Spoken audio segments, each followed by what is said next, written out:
మరి ఎందుకు జరిగింది ఇది అంటే 100% అక్రమ నిర్మాణం ఇది. ఇది ఆసిఫ్ నగర్ టోలీ చౌక్లోని ఆసిఫ్ నగర్లో 305 గజాలు ఉంది. మరి దీనికి ఎంత పర్మిషన్ ఉండాలి తెలుసా?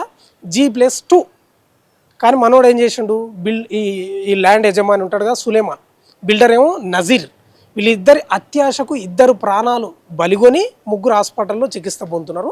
305 గజాల్లో G+2 నిర్మించాల్సింది పోయి G+7 నిర్మించారు. G+7 అంటే ఇక్కడ అధికారుల నిర్లక్ష్యం, సులేమాన్ యొక్క అత్యాశ, నజీర్ యొక్క అంటే బిల్డర్ యొక్క నజీర్ అత్యాశ, ఇవన్నీ కలగలిపి ఇద్దరు నిండు ప్రాణాలు కోల్పోయారు. ఆదినారాయణ తిరుపతి.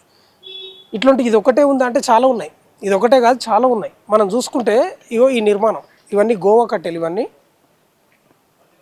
ఇవన్నీ గోవా కట్టెలు. ఇక్కడ చూడండి ఆసిఫ్ నగర్లో ఉంది బిల్డింగు. అసలు 300 గజాల G+2 అంతకంటే ఎక్కువ అవసరం ఉండదు.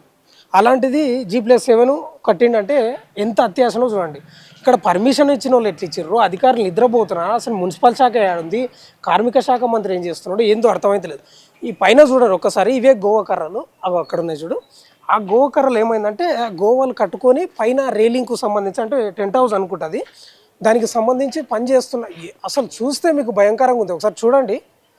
అసలు నేనే ఇక్కడ నిలబడి చూస్తుంటే తల మొత్తం పైకి లేపిన, తల మొత్తం.